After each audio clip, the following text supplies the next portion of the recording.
Hello, Coach Manny here. It's great to have you all back again. Tonight I want to talk about decision making because I think that is so critical to leadership. We're to the D in the word leadership. And tonight we're going to talk about decision making. Can you do it? Outstanding leaders have the ability and discipline to make decisions correctly, effectively.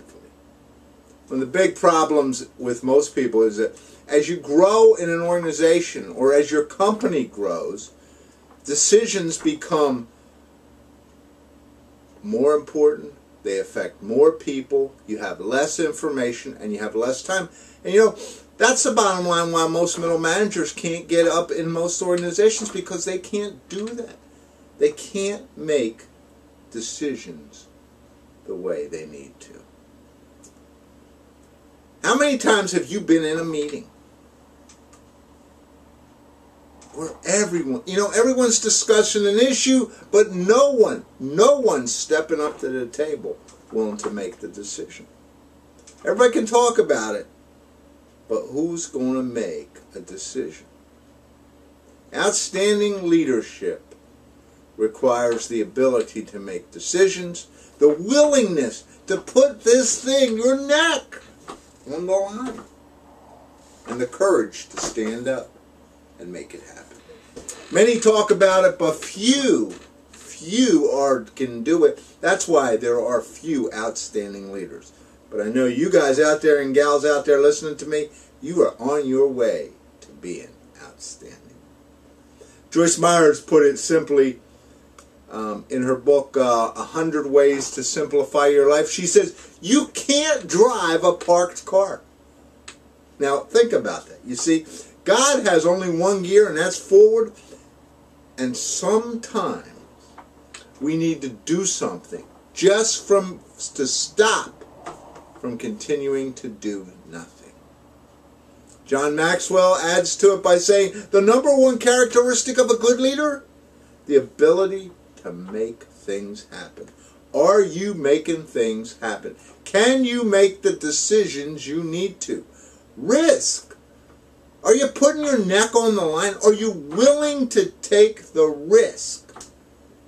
If not, you shouldn't be in that leadership position, because leadership is about risk.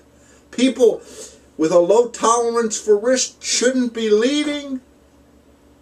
The inability to risk means that you've got this thing called fear. And I've talked time and time again about fear. Fear creates a low propensity for success. Fear creates a low propensity for success. Never forget that. Courage means willing to stand up and get shot at. It means having the conviction that you know what you're doing and you're actually doing it. Remember, Howard Hendricks said, the opposite of courage isn't cowardness, it's conformity. In fact, the English language word courage comes from the French word coeur, or I'll spell it for you, C-O-E-U-R, which means heart. Do you have the heart? Decision making is tough. Heart is critical. I want to share a few points with you tonight, just some stuff to think about related to decision making. 7 simple points. You have to be willing to move forward without having all the information. Are you willing to do that? Number 2, you have to be willing to handle the flack, because there's flack that's going to occur because of the decisions that you make. Number 3, you might have to be unpopular for a little while. But we've talked time and time again, popularity has nothing to do with being your friend. You can be a very popular leader and be tough. So forget the popularity for a short term. Number 4 is you got to have a conviction about the decision. You have to be willing to stand up.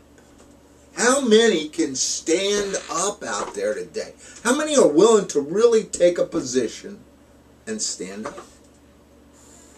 Number 5, time, unfortunately, is not always on your side. You might have to just make that decision today, right now. And number 6 is you have to be able to handle the impact of the decision. Because you see, decisions impact people's lives. It may take you totally out of your comfort zone. You might have to lay people off. It might affect their families. And that makes most of us uncomfortable. But you have to understand you are the one who has to make the right decision. And of course, number 7 kind of contradicts that whole thing by saying it might just be the wrong decision. And you still have to be able to move on. Outstanding leaders make decisions when they have to. Plain and simple. If you want to be outstanding, you can. The bottom line is told to me by one of my great mentors, a fellow by the name of Nate Connicky. Put it this way. Just make a decision now. If you are wrong, then you'll have to make a decision again. Stop holding back. Nate taught me well. How are you doing? This is Coach Manny. My pleasure. Have a great day.